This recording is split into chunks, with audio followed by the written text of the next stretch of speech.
झारखंड की बेटी कनिका अनब ने देश भर में झारखंड का नाम रोशन किया है। इंडियन फॉरेस्ट सर्विस की परीक्षा में इन्होंने देश भर में टॉप किया है, पहला रैंक लाया है। इस वक्त बात करने के लिए हमारे साथ कनिका हैं। कनिका, बहुत बधाई आपको। Thank you very much. आपको उम्मीद थी कि आप टॉप कर जाएंगी? टॉप करने का तो उम्मीद बिल्कुल भी नहीं रहता है किसी को भी। आई थिंक एग्ज़ाम ठीक हुआ था, इंटरव्यू भी ठीक हुआ था, तो होपफुल था कि लिस्ट में नाम आना चाहिए। लेकिन यूपीएससी में अनसर्टेनिटी बहुत रहती है, किसी को पता नहीं होता है, तो कुछ वैसा नहीं था। बट फर्स्ट रैंक तो बिल्कुल भी नहीं सोच सकती थी। इससे जस्ट पहले सिविल सर्विसेज की जी। परीक्षा का परिणाम आया था, उसमें भी आप अपेयर हुई थी? हाँ, मैं उसमें भी अपीयर हुई थी, बट उसमें मेरा लिस्ट में नाम ही नहीं था। अच्छा। तो मैंने इंटरव्यू दिया था हाँ। उसमें भी, बट फाइनल लिस्ट में नाम नहीं था। तो वो बहुत डिसहार्टनिंग था कि ठीक है, रुक जाओ। ना ना, कोई अच्छा, दिक्कत नहीं। सॉरी। सिविल सर्विसेज में मतलब इंटरव्यू तक पहुंची नहीं हो पाया? हाँ, सिविल सर्विसेज का इंटरव्यू दिया था मैंने, बट वहाँ पर फाइनल लिस्ट में सिलेक्शन नहीं हुआ। इनफैक्ट 1 महीने पहले बस रिज़ल्ट आया था उसका भी। और बट वहाँ पर कुछ नहीं हुआ, तो और भी ज़्यादा एक वो होपलेसनेस आ जाती है कि पता नहीं, कुछ हो नहीं रहा है। थर्ड अटेम्प्ट था मेरा, तो कुछ हो नहीं रहा है, इसमें भी होगा नहीं होगा, वो वाली चीज़ लग रही थी। अच्छा। बट गॉड्स ग्रेस, तो अच्छा हुआ रिजल्ट। सब्जेक्ट के हिसाब से, सिलेबस के हिसाब से देखा जाए तो सिविल सर्विसेज और आईएफएस, ये इंडियन फॉरेस्ट सर्विस, दोनों की परीक्षा लेता तो यूपीएससी है, लेकिन बहुत अंतर होता है। तो कैसे कोऑर्डिनेशन बैठाकर आप तैयारी करती थी? क्या आपका ज़्यादा फोकस इधर था, यही वजह है कि उधर नहीं हो पाया, इधर हो गया? नहीं, आई थिंक देखिए, प्रीलिम स्टेज तक ऐसा है कि दोनों का ही प्रिपरेशन बिल्कुल कॉमन होता है। बस इसमें है कि फॉरेस्ट सर्विसेज का जो कट ऑफ होता है वो 15 से 20 नंबर ऊपर जाता है सिविल सर्विसेज के कट ऑफ से। तो प्रीलिम्स की तैयारी आपकी जितनी स्ट्रांग हो जाए, तो आपका होता है कि आईएफओएस का भी कट ऑफ क्लियर हो जाएगा प्रीलिम्स का। फिर पहले सिविल सर्विसेज का मेंस होता है, तो उसमें आप डिटेल में जीएस 1 2 3 4 सारा प्रिपरेशन होता है, ऑप्शनल भी प्रिपेयर होता है उसमें। तो वो मैंने प्रिपेयर किया था, वो सितंबर में वो मेंस ख़त्म हुआ। और उसके बाद फिर इसका मेंस 24 नवंबर से था। तो तब मैंने, मेरा एक ऑप्शनल ज़ूलॉजी जो था वो कॉमन था। जीएस के पेपर्स जो वहाँ पे पढ़े थे, यहाँ पर एक ही जीएस पेपर होता है, तो वो जो पढ़ा हुआ था वो काम आ गया यहाँ पे। इंग्लिश थोड़ा बेसिक था, थोड़ा बहुत तैयारी की थी। बट मेन जो 1-1.5-2 महीने में तैयारी की, वो मैंने फॉरेस्ट्री ऑप्शनल की थी, अच्छा। जो कि मेरा न्यू सब्जेक्ट था। तो मैंने उसी टाइम पे सबसे पहले शुरू किया। तो मैंने एक जगह से कोचिंग ली थी, तो वहाँ पे वो फॉरेस्ट्री के क्लासेस थे, तो वो मैंने किए। और फिर वो नोट्स वगैरह वो सब से रिवाइज़ करके, तो that was the main thing जो अलग हुआ था इसमें। अपने जर्नी के बारे में बताइए, स्कूलिंग कहाँ से की, कॉलेज कहाँ से किया? जी। स्कूल मेरा 10th तक सेक्रेड हार्ट स्कूल से पढ़ाई हुई थी। उसके बाद 11th-12th के लिए जेवीएम शामली में मैंने एडमिशन लिया था। फिर मैं ग्रेजुएशन के लिए दिल्ली चली गई थी। दिल्ली यूनिवर्सिटी से मिरांडा हाउस में मैंने ज़ूलॉजी में ग्रेजुएशन किया। और पोस्ट ग्रेजुएशन मेरा जेएनयू से था, बायोटेक्नोलॉजी में। मैंने थोड़े टाइम के लिए पीएचडी भी ज्वाइन किया था, कुछ महीनों के लिए, बट फिर जेएनयू से ही? नहीं, वो मैंने NCBS Bangalore, national centre for biological sciences, वहाँ पर ज्वाइन किया था। फिर लेकिन आई थिंक 4-5 महीने में वो छोड़ा, और फिर तभी 2021 में मैंने सिविल सर्विसेज की तैयारी शुरू की मतलब थी। 21 से तैयारी कर रही थी, 25 में सफलता हाथ लगी? जी हाँ, तो 4 साल का, हाँ, जर्नी, जिसमें 3 फेलियर्स देखने को मिले। अच्छा, 3 बार सफलता नहीं मिली। जी। तीनों बार आप दोनों परीक्षा में बैठी? एक्चुअली जब आप फॉर्म भरते हैं, तो मैंने दोनों के लिए ही बोला था कि मैं दोनों के लिए अप्लाई करना चाहती हूँ, बट फर्स्ट टाइम अच्छा, पे, एक ही फॉर्म में दोनों ऑप्शन आता है? हाँ, अच्छा। बट फर्स्ट टाइम में मैंने प्रीलिम्स सिविल सर्विसेज का निकला था, बट जैसे मैंने बोला कि 15 से 20 नंबर कट ऑफ इसका हाई रहता है, तो उस समय फॉरेस्ट का कट ऑफ क्लियर नहीं हुआ था फर्स्ट प्रीलिम्स में। फर्स्ट टाइम मैंने सिविल सर्विसेज का इंटरव्यू दिया, बट लिस्ट में नाम नहीं था। सेकेंड अटैम्प्ट में प्रीलिम्स क्लियर नहीं हुआ, दोनों का ही। थर्ड अटैम्प्ट में दोनों का ही प्रीलिम्स मेंस इंटरव्यू तीनों हुआ, और उसमें लेकिन फाइनल लिस्ट में नाम नहीं था, बट यहाँ पर आ गया नाम। ठीक। घर परिवार में कौन है? पिताजी क्या करते हैं? मम्मी पापा हैं मेरे, I am the only child. और पापा मेरे रिटायर्ड डिस्ट्रिक्ट जज हैं, खूंटी से रिटायर हुए थे, और अभी वो कोडरमा में कंज्यूमर फोरम के चेयरपर्सन। अच्छा।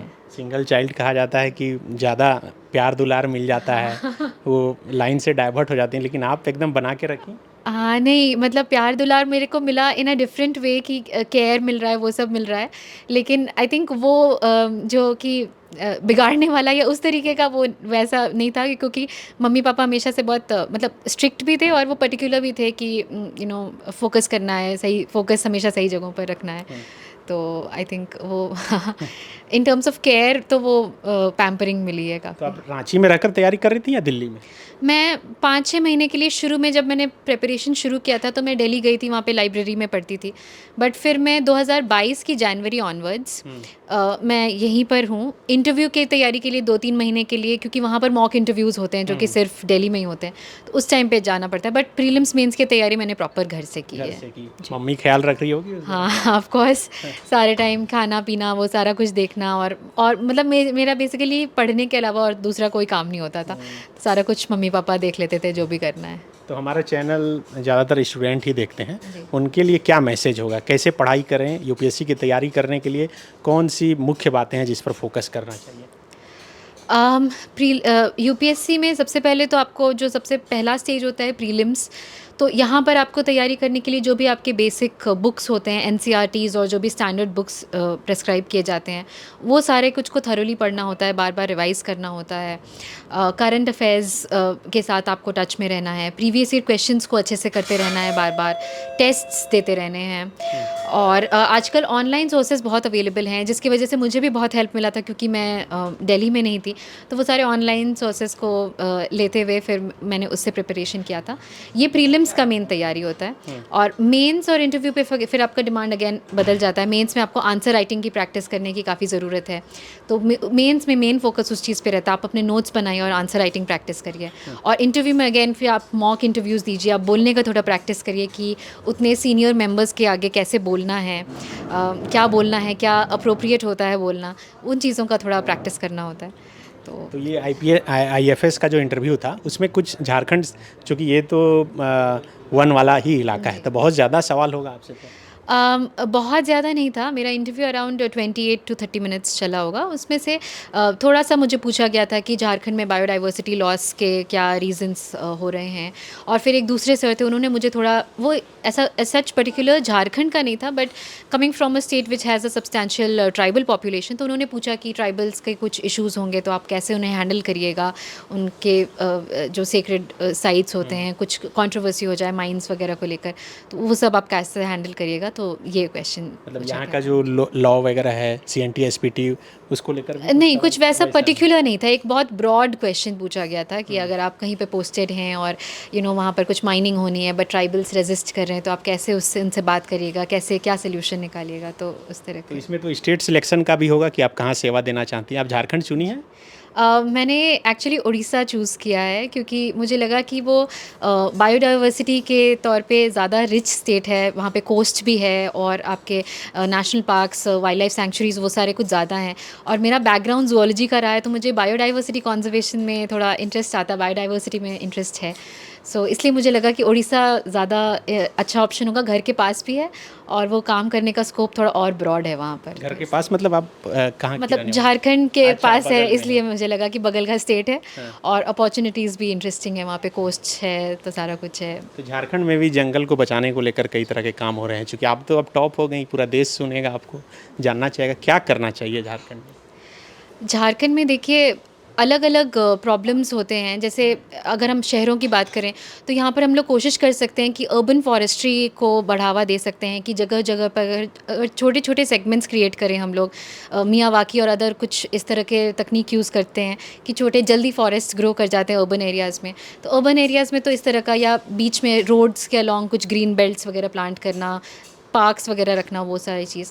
बट जब हमारे नॉर्मल जो प्रॉपर जंगल जिनकी रखवाली की बात आती है, तो वहाँ पर बहुत कुछ पर ध्यान देना पड़ता है हमें, कि फॉरेस्ट फायर्स से कैसे बचाना है, इलीगल लॉगिंग अगर हो रही है या अगर पोचिंग हो रही है एनिमल्स की, तो वो सारे कुछ को देखना है। इसके अलावा बहुत बार आजकल क्लाइमेट चेंज की वजह से इन्फेक्शंस ज़्यादा होने लगे हैं पेड़ों में, या फिर फॉरेस्ट फायर्स वगैरह की वजह से भी उन्हें नुकसान होता है।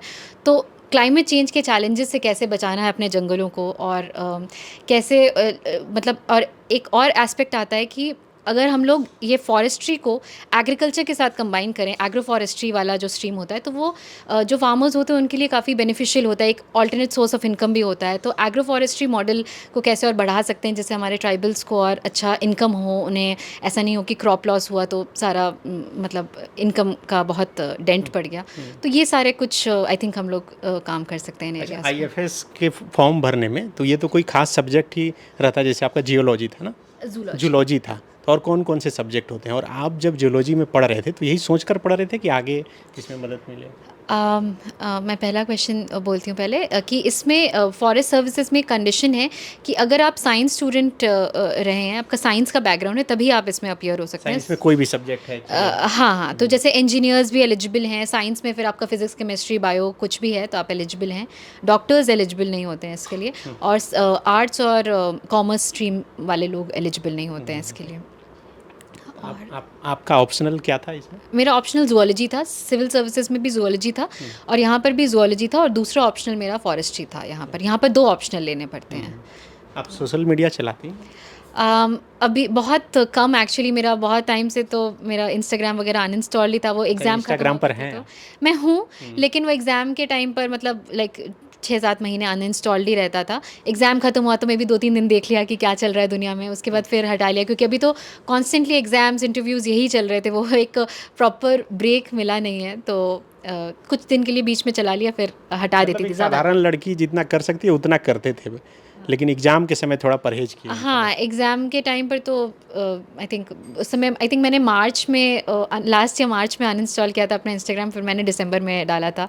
तो वो क्योंकि उस टाइम पे प्रीलिम्स दोनों मेंस सारा कुछ था, तो बहुत क्रूशियल फेज़ था, तो उस टाइम पे मैंने नहीं, फिर दिसंबर में थोड़ा बहुत चलाया था। पूरी जो तैयारी की आपने किसी इंस्टीट्यूट की गाइड में किया या यूट्यूब वगैरह से किया, या कोई मेंटोर थे आपके? अलग अलग स्टेजेस पे अलग अलग आई थिंक प्रीलिम्स के लिए ऐसा कोई कोचिंग मैंने नहीं ली थी, किसी भी क्लासरूम प्रोग्राम में नहीं थी।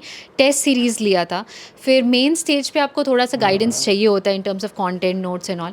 तो अलग अलग अटेम्प्ट्स में आई थिंक अलग अलग इंस्टीट्यूट्स मैंने ट्राई किया कि कहाँ पे मेरे को बेस्ट कंटेंट मिल रहा है, तो वो मैंने कोशिश किया। इवन फॉरेस्ट्री के लिए मैंने एक जगह से हेल्प लिया था।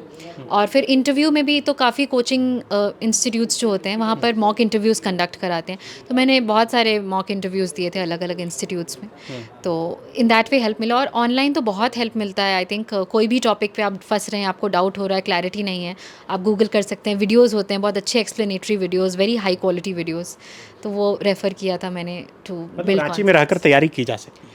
बिल्कुल की जा सकती है। आई थिंक आपको इंटरव्यू के लिए जाना पड़ता है, मॉक इंटरव्यूज़ वगैरह के लिए जाना पड़ता है। उसमें भी तो ऑनलाइन फैसिलिटी है बहुत? जी, ऑनलाइन भी होता है, बट एक वो मे बी वो फील लेने के लिए कि आप वैसे रूम में हैं इन फ्रंट ऑफ दो सीनियर पीपल, क्योंकि वो आपका बॉडी लैंग्वेज भी देखते हैं। तो मे बी इंटरव्यू के लिए शायद मोस्ट आई थिंक 90% पीपल आते हैं दिल्ली।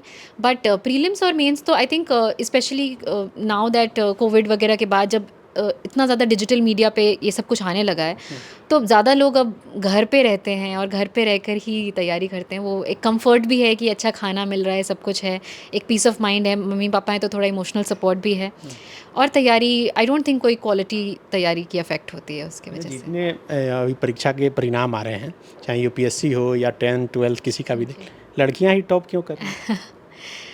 आई डोंट थिंक ऐसा कुछ वो डिफरेंस है, बट आई थिंक एक बेसिक चीज़ है कि लड़कियां शायद ज़्यादा सिंसियर रहती हैं कोई भी काम में, नॉट जस्ट पढ़ाई। आई थिंक लड़कियां ज़्यादा सिंसियरली कोई भी काम को करती हैं। तो बात है कि जब अपॉर्चुनिटीज़ दोनों को इक्वली मिलती हैं तो दोनों को ही इक्वली एक चांस मिलता है शाइन करने का। एंड अगर लड़कियां ज़्यादा सिंसियरिटी दिखा लेती हैं तो शायद उनको मे बी बेटर रैंक आ जाता है। ठीक, पापा खुश हैं कि ज़्यादा मम्मी? आई थिंक दोनों खुश है, बट मम्मी ज़्यादा लाइक दिखा देती है, बट पापा थोड़े लाइक काम रहते हैं, बट अंदर से खुश रहते हैं। गोल, जहां 27 वर्षों के सफर में 17,000 से भी अधिक छात्रों ने डॉक्टर एवं इंजीनियर बनकर भरे सफलता की ऊंची उड़ान, जहां साधारण छात्र भी झारखंड टॉपर्स बनकर बना रहे इतिहास। दूरदर्शी शिक्षाविद श्री विपिन सिंह के मार्गदर्शन में मेडिकल एवं इंजीनियरिंग के लाखों छात्रों के लिए आशा की किरण के रूप में गोल, नेशंस लीडिंग इंस्टीट्यूट। बायोम सिर्फ मेडिकल प्रिपरेशन का संस्थान। बायोम से लगातार दूसरी बार नीट यूजी में 700 मार्क्स पार। 10th पास स्टूडेंट्स के लिए फाउंडेशन कोर्स, 11th पास स्टूडेंट्स के लिए फ्रेशर कोर्स और 12th पास स्टूडेंट्स के लिए टारगेट कोर्स 17 अप्रैल से शुरू हो रहे हैं। कॉल 7360066190 और visit Biome, circular road near women's college and Hinoo, Ranchi. thefollowup.in. Like, share, and subscribe. www.thefollowup.in